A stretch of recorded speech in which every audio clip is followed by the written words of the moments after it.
you're really going to witness me delving into Vlado's brain and through his lens, really inviting us all to meet Christo and also Jeanne-Claude. So this is going to be a really fun conversation for me as well.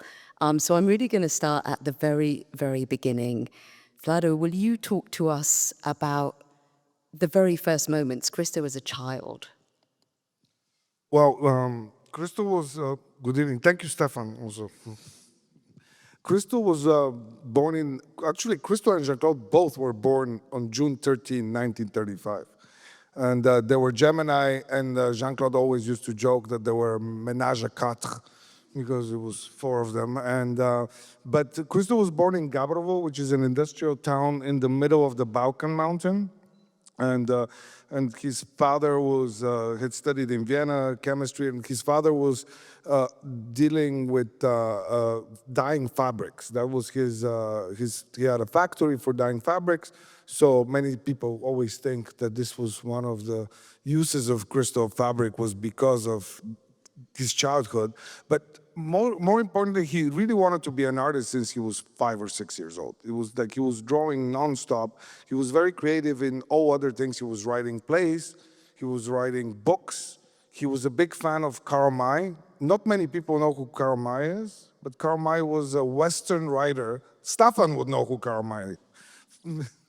But he was writing westerns. He was a German man who never been to America, but he was writing all these very detailed westerns, and Christo loved them, and he was in his vein. He was writing in the same way, and but he really just wanted to be an artist from the very beginning, and his parents were very supportive. So he had tutors for architecture, for sculpture, for drawing.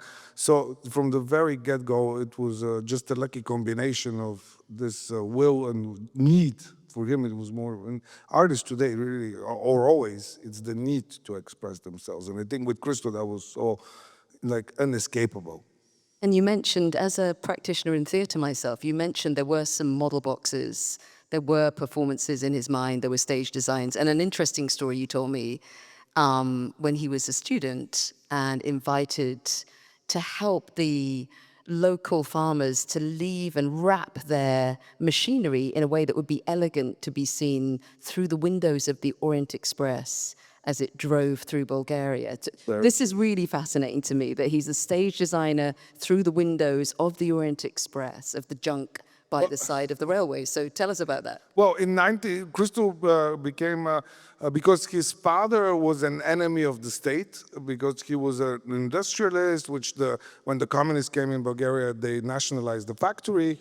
And then he was working for the government factory, and then there was a fire, and because some worker had gotten drunk, but they said the capitalist, his father, my grandfather, he had the same name as me, his name is Vladimir as well. And Vladimir Yavachev, the capitalist, he made a sabotage, and he spent 3 years in jail.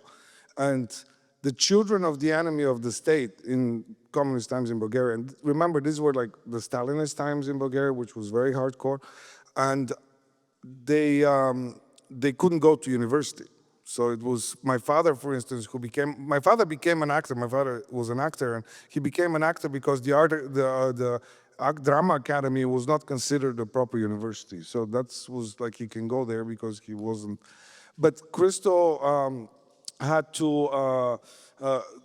once he started in the academy, they would have these brigades that were called in the summer, where they would, because there was not enough workers for the crops and all this, but the kids from the art academy or the art school, they would invent different, they would either make very like propaganda posters or all these things, or his group was designated to dress up the landscape and to explain to farmers how to arrange their equipment so Bulgaria looked very prosperous from the Orient Express.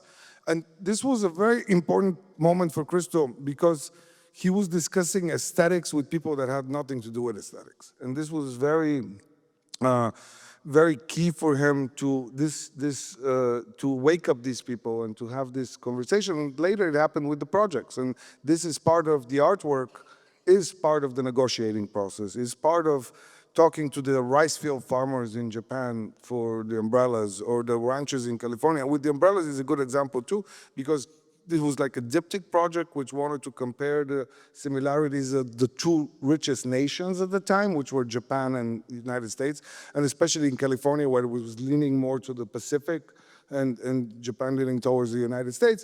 So it was always, and he always had this, there was an anecdote where when to compare the two countries, when like they were explaining the projects, the first thing the Americans would ask is how much does it cost and who pays for it?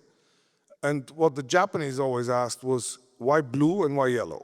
So this is a very good connection of how people's, and Japan is the highest form of aesthetics in a way too, so it's a whole different league. But so this was always very interesting to Christo to discuss aesthetics and art with people that never did before. And also a lot of them became groupies after, they changed their lives. A lot of them would work on the next projects, they became part of the working family. So this was a very, very key thing for him. So I want to stay with the chronology for a minute, because I've been talking to Vlado a bit the last few weeks, and I don't know about all of you, but I find it so fascinating just to understand how Christo and Jean-Claude became who they were and why they made this work. So he's an art student, he's doing these brigades, and then he's longing to get out, right? Talk to us about how he leaves and what happens next. Well, what happened was he was longing to get out because he was so hungry to see more art. Not even, he had no idea what he needed to create because he didn't even know what existed out there. Because the art books, probably, the Bulgarian Art Academy was extremely conservative. It still is today relatively conservative, but then it was, he had to do 2 semesters of human anatomy to learn the muscles on the body. You know, there was just, they were going to the morgue and like learning the muscles. Which, by the way, you mentioned that you have a whole archive. Yeah, these he did, and he would anatomical do endless drawings of it, from like endless. Wouldn't that be fascinating in a show to see Christo's anatomical drawings? Well, Just an nobody's idea been interested so far, but they're like, I have suitcases of them. And they always, but it's interesting when you see the process in them because they're about 30 or 40 of the same thing. And he would really like, he just loved to draw. I mean, he loved to draw so much that by the end of his life, his right thumb was twice the size of his left thumb because of all the pressure that he would put in that hand. It was incredible. But so he trained in this academy, and the only, like, he never saw Picasso painting, for instance. He only saw in some book somewhere a black and white reproduction of a Picasso painting. Or so that he was so hungry to go and see it. And luckily enough, because his grandmother was Czech, she was from Prague, he managed in 1956 to go to Prague to see the relatives in Prague. And then the Hungarian Revolution happened. And when the Hungarian Revolution happened, there were a lot of commotion and lack. So he bribed the customs officer on a train, and he was smuggled from Prague to Vienna on a train. I mean, he really was smuggled in a train.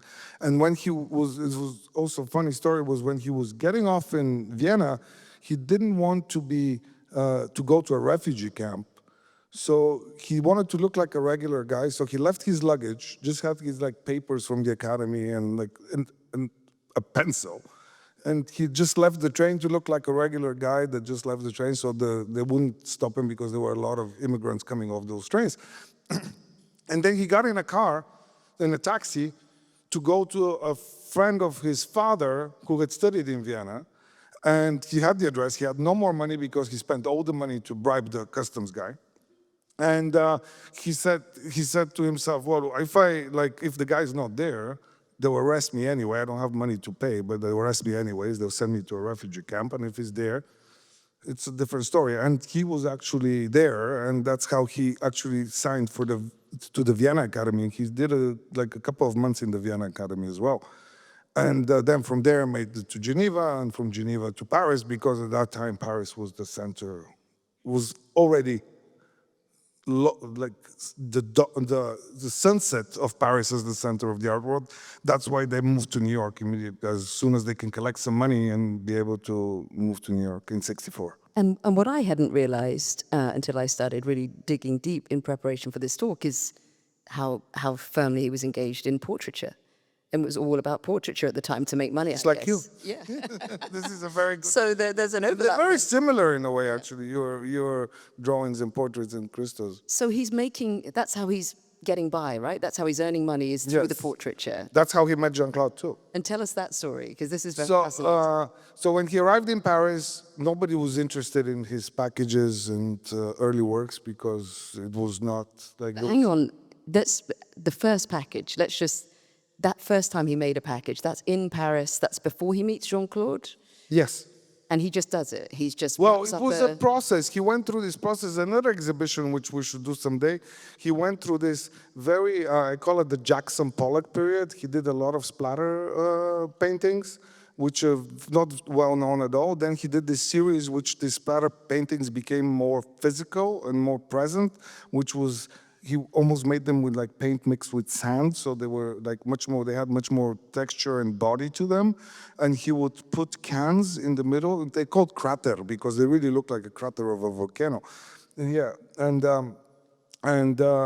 and he used cans for those, and from that, he was searching for himself, you know. Isn't that interesting? I hadn't realized that. Have you seen the crater paintings? They're like these kind of splatter paintings, but around a void. There's a void, yeah. And I hadn't realized that the can was the void. The can is the void, yeah. So he was just using the can as a way to achieve this crater, this buildup of paint. And then actually it seems like the can was just a tool to begin with to create a void. Well, also it was because it was really cheap and very available. So he had no money, so he just had to, and that's how it became from the can to the bigger can to the barrels, and to even today the master, the project we're still working on, it's still the barrels. But this was just because it was a very aesthetically beautiful shape for him. He just loved the simplicity of it. And then that's how it started from there. But yes, the can was involved in this work from very, very, very early on. Yeah, I just hadn't made that connection before. That's really interesting. But he was searching. He was really trying to find what he wanted to do, how he wanted to do it. He also became very close with Pierre Restani. So, and he was always connected to the Nouveau Realist, but he was not officially a part of the Nouveau Realist.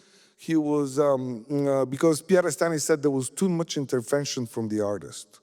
So he was never invited to sign the manifesto of the Nouveau Realist, but he was part of the famous Sidney Janis show in New York of the Nouveau Realist. So it's like this kind of like half-in Nouveau Realist.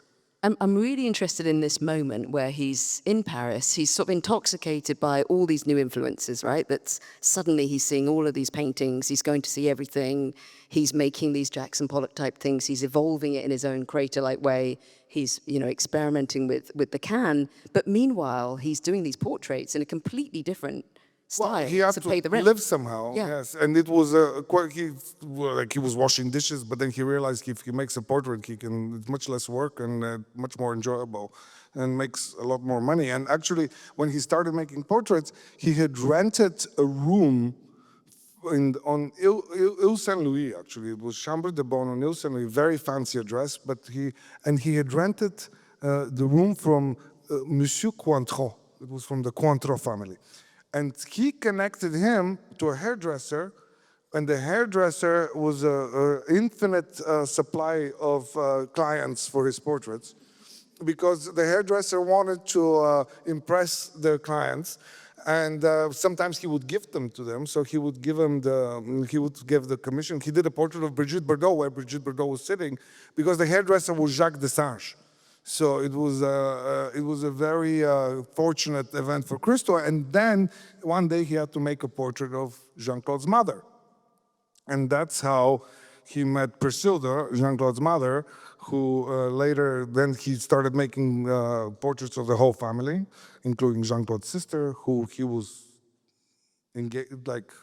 involved with. Because Jean-Claude was on her honeymoon, they hadn't met. Then she came back. Jean-Claude was on her honeymoon. Her honeymoon. No, They had never met. She came back from her honeymoon, they met, and the rest was history. It was, she left her just married husband, Christo left her sister, and then they were obviously disavowed from the family. So for about 10 years, and but it was funny because Jean-Claude always said, oh, then when we came back, they became successful, everything else, and Jean-Claude's parents said, oh, you know, our daughter is so spoiled, and we knew you were such a genius that it wasn't the right thing for you. It's very good French diplomacy. It was... So when we were discussing this a little bit during the week, one of the things we arrived at that I think you said resonated with you a bit was, if we think of, you know, and I know that imposing meaning was something that that Christo was very resistant to, but if he was escaping the pressures of the totalitarian regime he was escaping, she was perhaps coming from the opposite point of view, in that she was looking for boundaries, she was looking for parameters, and maybe this was part of the meeting. Very true, because she was a spoiled bourgeois brat, and she said it herself. I'm not like making this up. You know, she was, but then and she always said, I became an artist out of my love for Christo, and if he had been a dentist, I would probably have become a dentist. I doubt it, but it's.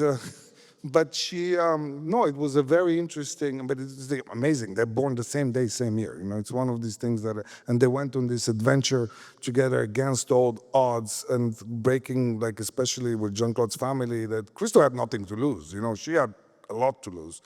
And so it's amazing, this love, how it developed and how they really pushed each other so much and in so many ways. One of the things, if you start to look through the books, you'll see photograph of their studio and the room where they lived. And it seems to me that they lived, and he worked in that same room, they worked in the same room for how many years? Since 64, until he died in 2020. And when you look at the series of photographs, it's very moving, because you just see, it's like a sort of time lapse. You just see the paint gradually peeling off the wall. It looks like they never repainted the wall. Not in the studio. And they just, you see this flow of all the famous projects that we know. You see the flow of the sketches, like the ones behind us, coming and going on the wall. You see this little stool, which apparently one of our colleagues here said that she never saw Christo sit down, ever. It's true. He never had a stool in his stool. He sat had down a stool, for dinner, but he never sat down when he worked. But it was they moved to New York in 64. They were very much helped by Leo Castelli and Ileana Sonaben when they moved to New York, because they were between Paris and New York very much. And Ileana and Leo really liked them. Actually, Christo got his visa through Leo Castelli. And then, but Leo Castelli never represented solely Christo, but at that time we would have one painting in a group show was like the biggest thing. And but when they arrived in New York, they, of course, as everybody else, lived for 7 months in the Chelsea Hotel until they found the Love Building in Soho, which Soho was in a complete disarray at the time. And they rented the top 2 floors, and the top floor was Christo's studio, and he solely made works on that floor since 1964. And then the other floor was the home and the office, and Jean-Claude always used to we used to work at home, but now we live in the office, because it became and then later in the 70s they bought the building, and it was just a practical thing for them to have this space and the luxury of the space. It was kind of the headquarters, but they never did anything different in that building. Not all the furniture was when they were dead broke, and Christo picked up things off the street. He made this. There were some stools which he made for Marcel Duchamp, who was coming to talk in French jokes with Jean-Claude, because she was very quick and very funny, and he loved jokes, as everybody knows. So they were he would come once a month, but it was in the mid-60s, just a year or two before he died, but he had a heart problem, and so he had to rest on every landing. So Christo made these stools from 2x4s and a plywood for him to rest on every landing. And we still have these tools. The wardrobe was made by Gordon Matta Clark, who was working as a carpenter to support himself. And Jean-Claude, being French, wanted a bidet. And when she wanted the bidet in that Love Building, Alana Hayes, who had started PS1 and had the clock tower in New York, she had at the time in the 60s, she had a plumbing business. And all the plumbers were artists. And the artist who installed the bidet, or the plumber artist that installed the bidet, was Philip Glass. And the bidet still makes a sound. And we always say, oh, this is Phil's work. But they were very conscious of it because they always wanted to, they were very correct in this, and we'll talk about this too because we spoke about this, but Christo wanted to use the capitalist system to the very end, coming from a communist country. And for that reason, he always would like to pay the people that worked for them and did things for them, but always wanted to keep the money in the family, so they always hired artists to do that work. And it was the same for later in the projects, like there were no volunteers on the project, everybody was paid. And even Jean-Claude was joking that everybody was paid because you can't fire a volunteer. You feel really bad if you fire a volunteer. Again, the capitalist system to the very end. And so that's how, but the building is because they didn't really care about how they lived.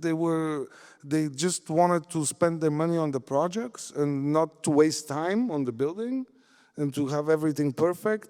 And there's a very funny quick anecdote, and then we continue because we're short on time. But for the umbrellas, when they were doing the umbrellas, Christo wanted to have this ballooning of the umbrella. You know how the umbrella can, like when the wind comes, to be almost become like a parachute.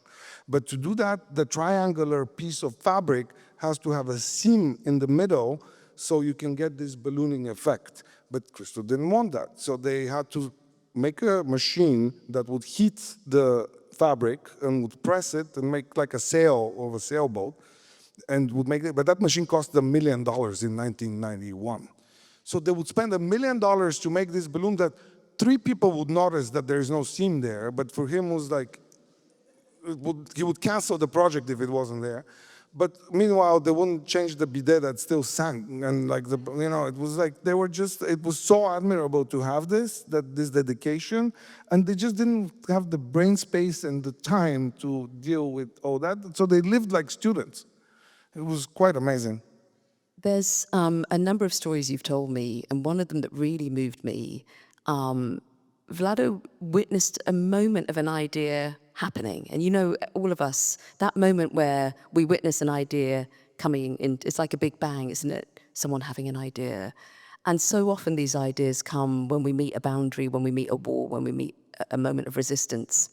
And I believe you were in a car, and it was a project. We're jumping around chronologically. We'll get back on track in a minute. This seemed interchanged, so I think it's okay. You were in a car. There was a project that you'd been working on with Christo and Jeanne-Claude for a very long time, and you had been sitting on this information that the project couldn't happen, and you were finding out how you were going to break this information, and you decided you had to do it during this, 6-hour car journey, and be stuck in the car with the weight of this information. But you witnessed this shift and this moment of meeting a wall. Tell us about that, because I found it very moving. It's, this was an amazing, it's like, what happened, it was in 2014, and we were in Basel because our principal storage is in Kraft in Basel, and it's always been since the last 45 years.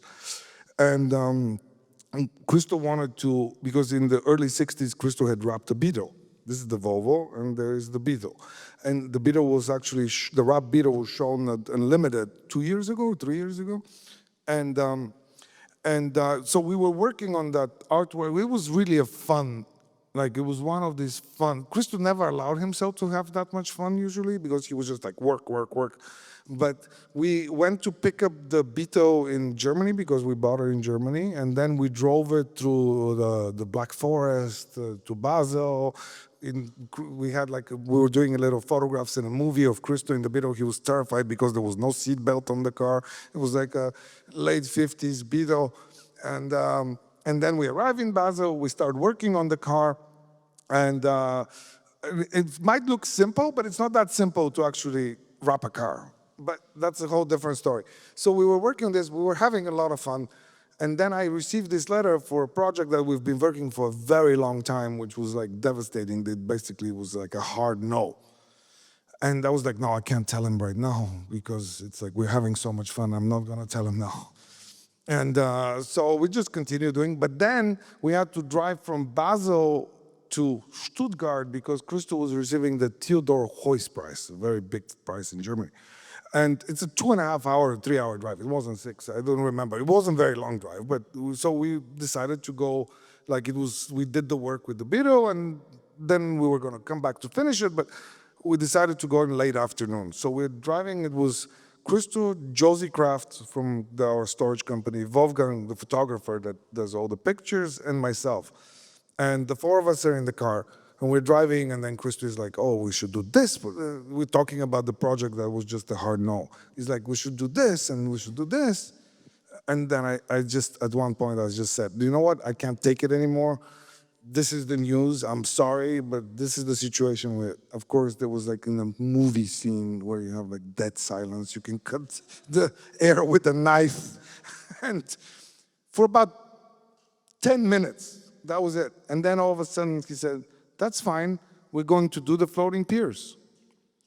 And which we had never discussed before. We briefly discussed it when, because when Jean-Claude had a brain aneurysm, and we would just take, Christo and I, just the two of us, would take a lot of very long drives just to like give himself space.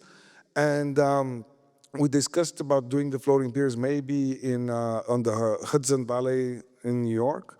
So when he said we're gonna do the floating piers, I was like, Hudson Valley? And he was like, no, we do it in the lakes of northern Italy. And from this bad news until we were in the hotel lobby, super excited, looking on Google Maps of which lakes we need to visit, was like an hour and a half. It was like this incredible switch of this, like you cannot stop this creative, not even avalanche, tsunami, you know, it's like a creative tsunami that cannot, immediately it was channeled somewhere else. It was like, but like, I'll never forget it because that switch was like, it's like an electric car in a way. You know, you start the electric, go. It's like, it's immediate. It's like opening the faucet of the water. It's like, it's incredible how this, and that was actually one of his things. Christo was not scared of dying, but he was in a constant race with time because he wanted to create so many things. It was like a constant. So the moment they had the news about this, it was a switch about anything else. And the amazing thing, because these projects are self-financed, and thanks to Gagosian as well, and the dealers, and we used to sell a lot of works ourselves, we had a very strong financial independence. You know, so it wasn't like you had to wait to raise money. We just like start spending, and as we spoke about, we also work with banks, so we have a line of credit with the banks. We just borrow money if we need. But to go, you just need to spend without even thinking. It was, and when even I'm getting off on a track a little bit, but even when people were asking about like a project and the budgets, and Jean-Claude always said, it's like, well, these projects are like a child, and they were like of ours, and they were like, and the journalist was asking, well, you surely must have some sort of a budget, and said, well, ask your mother if she had a budget on you when you were born. So it was really, but that really allowed to really run. You know, it's so important to have that independence because you can get so much done if you don't have to go through 5 committees and try to do this and this and this. It was just him and Jean-Claude making the decision and then go. Of course, the decisions were in a lot of inner fighting between them, which was also very beautiful, but that's a whole different story. And actually, as we look at this model over here and we think about the beginning of the air packages, that, as I understand it, also began with an obstacle that he couldn't wrap the Eindhoven bell tower. So instead, he decided to wrap the air in front of it. Can you talk about that? That was the origin of this line of inquiry. It was very similar to a lot of other, like to the cans, because the tower was not available, so you get the cheapest and most available thing. You even told me earlier today, which I haven't heard that quote, because it's like that there's a lot of it. It's like there's really a lot of air. So, but of course, it's like, and I think in this exhibition it works really well because you all of a sudden visualize it, and you have, because the air, we don't think about it so much, but air weighs a lot, huh? It's like you have one atmosphere, which is like it still has weight, and it feels in that space. I think it feels very well the weight of the air. You feel it in a very good way. But it's also you being creative and using what you have or not have that you can make out of nothing something, and I think it's a very beautiful thing.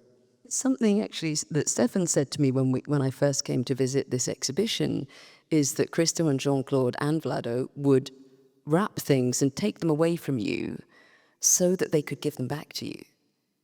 And even as I go through London now and I pass any site that I've ever been able to have any small intervention on, the memory and the trace of that intervention is always there. So whenever we go past any of the great sites where you've had your interventions, we remember that they were given back to us. And actually it made me reflect. I was telling Vlado that I went for a run, and I don't go for runs very often. I haven't been for a run for about 5 years, but I went on the park run, and I noticed my little lungs were, doing their thing. And I thought, actually, I have kept my lungs wrapped up like a Christo and Jean-Claude for 5 years and not ever exerted them to this level. And now I'm unwrapping them again, representing them back to the universe in a way. And I think this idea of wrapping the air to present it back, to remind us that we can breathe, is what's actually happening. And so I just want to jump back a minute because we do have time, and I think it's really interesting for everyone to follow this fascinating trajectory. So you've got a man who's painting portraits, and if you look in the books, you'll see some of them. They're really quite classical portraits. And then quietly, I always imagine it in the basement, but I don't know where he is. Quietly somewhere in his kitchen, he's doing these crater paintings, and he's wrapping up the cans. And then just take us the leap from there to the craters, the cans.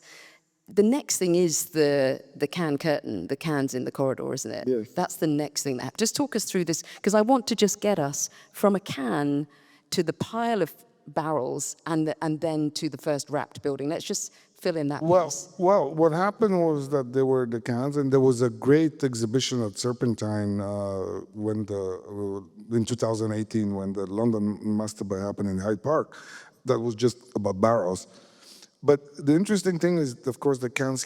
At some point he would just, and the works that don't exist anymore. But there's a beautiful book by Matthias Kaldenberg that he found these archival photos of these stacked barrels that he would just stack them like a sculpture. And but then he would need the barrels for other work, so he basically staged them like a model, and then they were destroyed after the photograph. But the first real outdoor project was the dockside packages in Köln, but then what happened was that he did the only outwardly political work that Christo ever did, because he never put meaning himself. Of course, if you wrap the Reichstag, it's obviously a political work, but that's your interpretation. He would not talk about it. But with the Rue Visconti, which was done in 1962, they took the barrels and he blocked Rue Visconti, which is right around between La Palette and Beaux-Arts, which was a shortcut for a lot of artists to go from La Palette to Beaux-Arts, and he blocked that street and the work of art is called the Iron Curtain Wall of Oil Barrels. And it was a poetic response to the Berlin Wall, which was built the year before. And coming from this was that was the only work they ever did actually without permission. It was, of course, taken down the next day, and the police said never do it again. All this story, but it was, and it's the only political work that Christo did that was outwardly political. Then, of course, through that, this commotion that happened around that work, I'm sure a lot other ideas came, and that's how it transferred to the other project. But with the fabric, for instance, was always, because ultimately Christo's and Jean-Claude's work is about freedom, and freedom is connected to this nomadic life in a way. And there's nothing better to translate nomadicness than fabric. And also it was something that gives this a very fragile character, and it was something that it gives this different love and tenderness that you take care in a different way towards it. And Christo always was talking about when, for instance, they wrapped the Reichstag in 1995. that because it's not just wrapping the building, we put a lot of steel on the building just to highlight the principal proportion, basically almost to make a can out of the building, because you highlight the the Reichstag is a very like ornate building with a lot of details and statues and things, so everything was put cages. We did the same with the Arc de Triomphe. It's like you highlight just the principal proportions of the building, but also interesting, it makes like the building took a breath, because it's like stretches it a little bit, and like it makes it go this way. And then when you add the fabric on top and you add the wind, and the fabric starts moving, so it really becomes alive. And when people come, they always come and touch it. I mean, today nobody goes around the Reichstag and is touching the building. You know, it's not something that happened. So the fabric has this very interesting, different, like almost coziness. You know, it makes you feel very like almost you're swaddled like a baby. I mean, if you want to go like really deep in psychological stuff, I mean, anybody can go anywhere. But it's like there's a lot of things that come with the fabric that is makes people feel this nomadic and the freedom in a way. And there's a number of words that you mentioned to me that Christo and Jeanne-Claude hated being applied to their work. One was ephemeral. They didn't like the word ephemeral. Monumental. They didn't like monumental. They like to call it a project, whereas these would be called artworks, but the large projects would not be, they'd be called projects, is what they liked. And I also was very moved when you explained to me that whenever something was going wrong, and it seems to me when you look at some of the artworks here, because it seems that, as you've told me, Christo and Jeanne-Claude really saw all of that correspondence that you've got on display here, all of the negotiations that had to happen to make an artwork happen. They saw that as part of the artwork, which is why you're displaying it, but that he would always come back to the sketch when they were losing faith a bit that it might never happen. Coming back to the sketch, getting back into the sketch was a way to restore faith. Is that something that you recognize? Well, it was also very technical. It was just something that he really clarified his vision through drawing. You know, it was something that when he would draw, and because also these projects developed through the engineering of it, and I'm sure you know through your stage designs, that when you do like these things, what is actually feasible and what is not, and when it's like done in a particular way, that changes the way it might look just a little bit, but it's like something that he loved to work with the engineers. And through that process, if you see it, that's how you can always tell if it's an early drawing or a later drawing. I can tell almost the year of a project, of a drawing, knowing how the engineering developed of the project.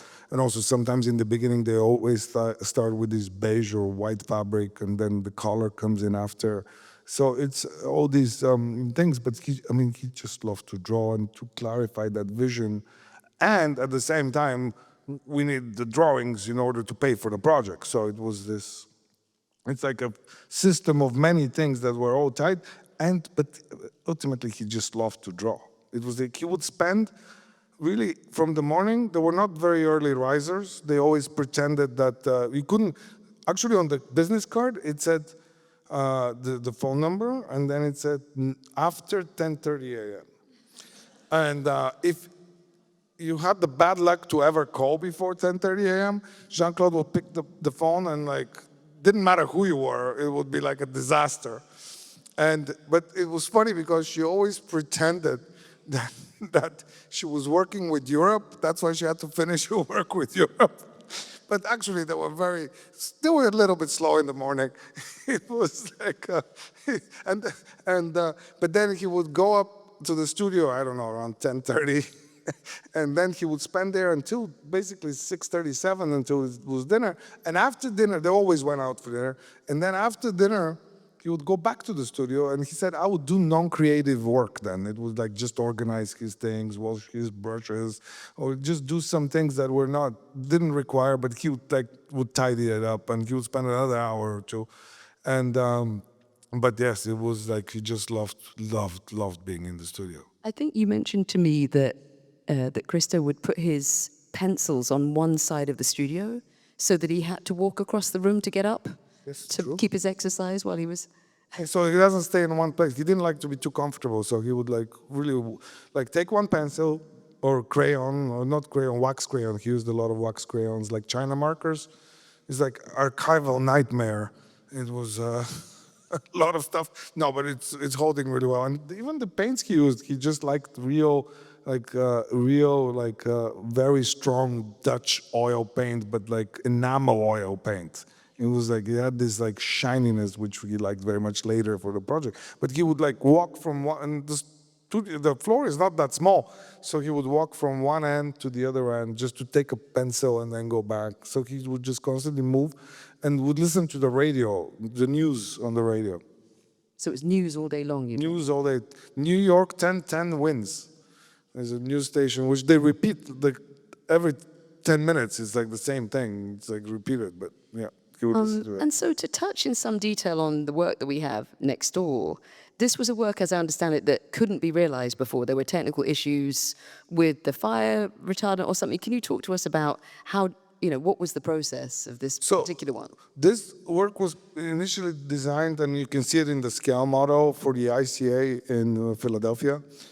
And they wanted to do an exhibition, and Christo really wanted to do that work, but because the engineers always call it foil, it was not fabric, it's foil. They're very particular about that.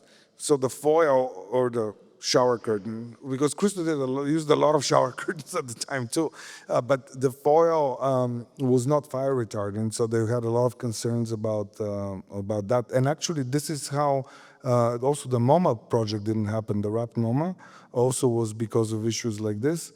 Even though, for instance, ICI in Chicago had done it before, and Harold Zeman did it with Kunsthalle Bern. But Harold Zeman was a wild one, so he would just like said, like, you know what, forget it, we're doing it, and there's no. But the Americans are a little different, so they couldn't do it because of this fire issue.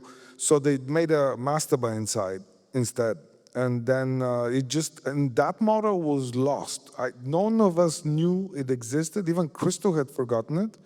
It was in the hoist, which is a part of his studio, which before used to be a shaft for like a pulley system. But then it was blocked, so it was that kind of his storage thing where he would just bury some things. And Lorenza, who works with us, found it just a year and a half or two before Christo died, and we were all very excited about it, and that's how the whole thing started. And unfortunately, she cannot be here because she just had a baby, so it was that was like, I always refer to it as Lorenza's project because she found the scale model and she was very excited about this thing happening. But that's how it happened. And then luckily in Germany, they have fire retardant foil, and we can manage to do it here now. It's interesting because actually one of the first projects that I made in a fringe theatre called the Bush Theatre, it was almost the first project I made, and I wanted to make it out of the kind of mesh translucent plastic that you see on a building site. And we sprayed it with fire retardant and it all fell off and it was a disaster. And we managed it somehow.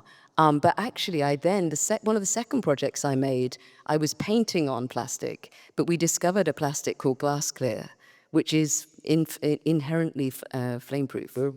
So in case you ever need it, Amazing. shower curtain that's inherently flame-proof, yes. I can share. Actually, I have some of it in the studio. I love it.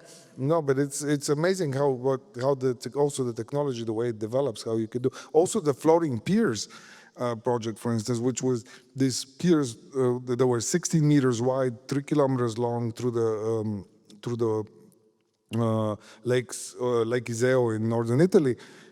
Initially, the idea was just to do wrapped air on a pier that I don't know how Christo thought anybody could ever walk on it. It would be like a giant waterbed that was like a kilometer long in Rio de la Plata in Argentina. But that never happened. And then in the mid-90s, they wanted to do it in Tokyo Bay. But those were regular piers, just like this, actually, very similar with this height, with this cutout edge. And then when we started working on the floating piers in Italy, we were looking again to use air or to use regular piers. And then we were landing, and with Christo, when we would come to London, he always loved to land in London City Airport because it was very practical and very easy to get to the city. And we were landing once in London City, and I saw these cubes, which they had the fire rib boats that were like docked on them, which were curved like this going to the water. And that's how we started researching. And that technology did not exist even in the 90s. It's a very recent technology. So this allows artists to do many things today because of all the way things are done and how much advanced this is. It's quite amazing that this canvas has like expanded so much. We've got a 5-minute warning, and we're going to open up. I'm going to ask Vlado one more question, and then I'm going to open up to questions from you. So be preparing your questions while I ask him this last question. So I think quite a lot of people here might be familiar with the amazing gasometer air package that's behind us, this sketch. It's such, I was saying that, I teach quite a bit, and there's very few of my students who don't have an image of this extraordinary gasometer air package. I don't know, what's the correct title of it? Big air package. Big air package. Big air package. I think it's something that's resonated with so many people. And that's the sort of ultimate, I guess, in the apogee of the air packages that this work leads towards. So perhaps while people are preparing their questions, you could just tell us the story about how this work came to be. Because when you look at this drawing, you really think it's a drawing of someone sitting inside the finished work. But of course, it's not. It's the drawing of someone's imagination of a work that didn't exist yet, which is so shocking. Well, Christo never made drawings after the project was finished. It was always a rush for him to make as many drawings before the project. Even when we would work somewhere, we call him all the time because he's in New York in the studio making and drawing until the very last moment when he comes for the project. But with the big air package, it started, of course, with the other air works initially with the Eindhoven work, and with Castle, which was done in 1968 for Documenta, which was this very tall, phallic-looking package, air package. We call it the cucumber internally. That was not the official title, but we call it. Did everyone get that? Every They call it the cucumber internally, friends. We have. You heard it here. Every project has its internal name because. Go on, out with a few more. Come on, Vlado. In the last few minutes, a few more. But we use. Van is burying his head.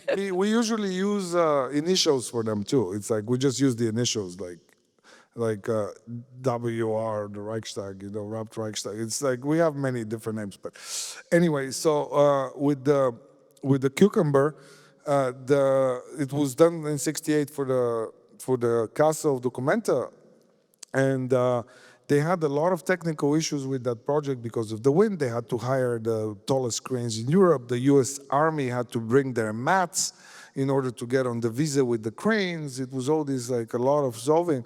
But this was then all of a sudden, because the gasometer is a huge building. It's 120 meters tall and 60 meters in diameter. And Christo was fascinated to do this project inside. That was like the first thing we did actually after Jeanne-Claude died. And he was fascinated to basically take that whole space to fill it with this package, which we cannot, this view you never had because it's inside the space. So you just would see like just the edge of it or just the side of it. Inside was exactly this. But it was something that he really loved. And the gasometer is an interesting story. It's in the Ur area in Germany where they, and it's a lot of steel industry. And what they would do, and it's amazing, is like they would, because for the steel, they use the first burn of the coal, which makes very high temperature.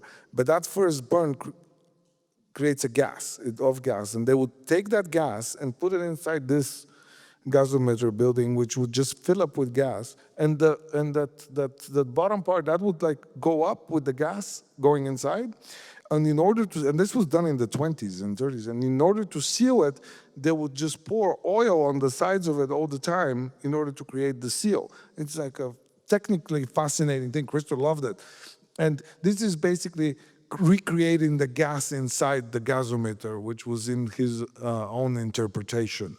So, but it's also what's very interesting about this work is that you can actually be physically inside the package. It had like double doors, like in a tennis balloon court, and when you go inside, it was this very Churrellian effect. I'm allowed to say because it's a great artist working with Gagosian. So it's But I find that very moving, that this trajectory of these two people who were born on the same day, in the same year, last week, 13th of June, 1935, right? Born on the same day, Morocco and Bulgaria, you know, the chances of them meeting, and this work that they first engage with, which is the absence, you know, a can, like a bean tin, a can there just to make space for something. And then the final work, really, or one of the final works, and the first work after she passed, let's say, is the first time that you can enter inside. it's true. It's not just an obstacle now. It's almost this freedom, this ability to get inside the thing. I think that's a very pivotal moment. Friends, I think we have to wrap up. Thank you so much for those beautiful questions. Thank you so much, Vladimir. Thank you. Thank you. Thank you.